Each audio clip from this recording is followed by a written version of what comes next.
민주당에서 징계 유보 결정을 한 이유가 일각에서는 이제 이재명 지사의 부인 김혜경 씨에 대한 검찰의 불기소 처분이 좀 영향을 미치지 않았느냐. 양 변호사 어떻게 보십니까? 그런 얘기가 나올 수밖에 없는 게 사실 이 지사 본인보다도 김혜경 씨가 받고 있었던 혐의가 여권 내에서는 굉장히 좀 아픈 부분이었거든요. 왜냐하면 노무현 전 대통령이랑 문재인 대통령을 직접적으로 공격했고 또 현 정권, 지난 정권의 과오라고 할 수 있는 세월호와 관련돼서도 오히려 이 정권이 보는 입장과 좀 반대 입장을 좀 밝혔었기 때문에 이 부분 때문에 그러면은 사실상 어떻게 보면 여권 안에 들어가 있지만 여권 밖에 있는 사람이 아니냐는 식의 얘기까지 나왔고 그것 때문에 정치적 논란도 끊이지 않고 있습니다. 아직도 끊이지 않았거든요.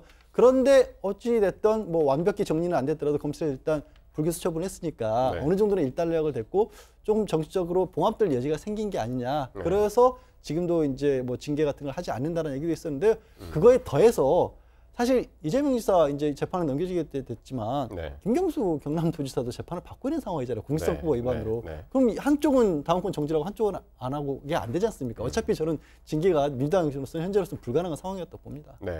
그리고 오늘 바른미래당의 이제 김영환 전 의원 있죠.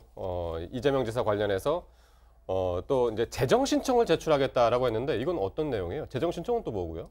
재정 신청이라고 하는 것은 이제 고발을 했는데 공직선거법 관련해서 김영환 전 의원이 당시 그 경기도지사 후보였지 않습니까? 상대 후보에 대해서 공직선거법 위반으로 고발을 했는데 이게 불기소 처분했을 경우 검찰의 판단이 좀 잘못됐습니다. 이 법원이 위에 법원이 좀 객관적인 시각으로 보고 이게 다시 수사를 해서 재판을 넘길 여지가 없는지를 살펴봐 달라는 거거든요. 김영환 바른미래당 당시 후보 같은 경우는 아시겠지만 TV 토론회 같은 데서 이 여배우 스캔들을 집중적으로 공격을 했었죠. 그리고 그걸로 인해서 한 16가지 정도 혐의를 사실은 고발을 했거든요. 대부분 이제 불기소를 하다 보니까 아니 명백한 사실인데 왜 이거를 불기소를 했느냐라고 했는데 검찰 입장은 그런 겁니다. 이게 명백한 사실이라고 하는데 이 지사와 문제가 된 여배우 사이에 뭔가 문제가 있었다는 것을 사진 한 장도 없고 봤다는 사람도 없는데 우리가 어떻게 수사를 하느냐라는 입장입니다. 그러니까요. 그 사안 두 가지 모두 다 지금 말씀하신 뭐 스캔들 사건이라든가 아니면 뭐 그 해경군 김씨 사건이라든가 전부 이제 증거가 없어서 검찰 판단은 그렇게 있었던 것 같아요. 검찰 출신의 김영남 전 의원님. 저도 법률을 하는 사람입니다만 김혜경 씨 관련해서 불기소 처분 이유는 조금 납득하기는 쉽지 않습니다. 그러니까 그 사용자가 지금 명확하지 않다. 그리고 복수의 사용자가 있을 수 있다. 이런 이유로 불기소 처분을 했거든요.